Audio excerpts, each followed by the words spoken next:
Habari, karibu kwenye update zetu za Bakuza Tech. Wiki hii tulipata kazi moja huko Kisasa ya kuweka electrical fence. Tulifanya hatua zifuatazo kwenye kazi yake. Hatua ya kwanza ilikuwa ni kukagua eneo la kazi, kuona kama eneo lake lipo vizuri kama mnavyoona hapo. Hatua iliyofuata ilikuwa ni kuchimbia mashimo kwa ajili ya poles. Hatua ya pili baada ya hiyo ni kuangalia vifaa vyetu kama vyote vipo sawa. Kama unavyoona hapo vifaa vyetu vilikuwa sawa kabisa. Baada ya kumaliza kuangalia vifaa, tulifanya kazi kubwa ya kuweka hizi electric poles kwenye ukuta, maana na kuzijengea, na kama mnavyoona zimekaa vizuri kabisa kwenye ukuta wote.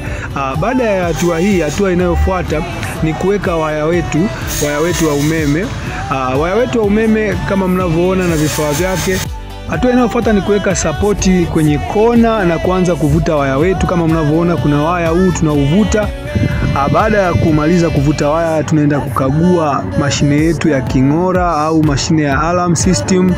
Kama unaona watu tunaifungua na kuangalia je, vifaa vyote viko sawa na kumaliza connection za muhimu na umeme wetu. Baada ya hatua hiyo, tutafanya kazi ya kuconnect na kutesti kama connection zetu ziko vizuri. Kama mnavyoona, tutaangalia je, connection zetu ziko vizuri, na baada ya hapo tutaweka alama za kuonyesha kwamba ukuta wetu una umeme ulio live. Baada ya hapo tunakabidhi kwa mteja na kufanya training kwa ajili ya matumizi.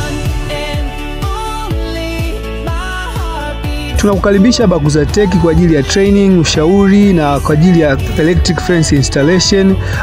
Tuachie comment na mawasiliano yetu ni kama hayo hapo unayoona hapo juu. Karibu sana na siku njema.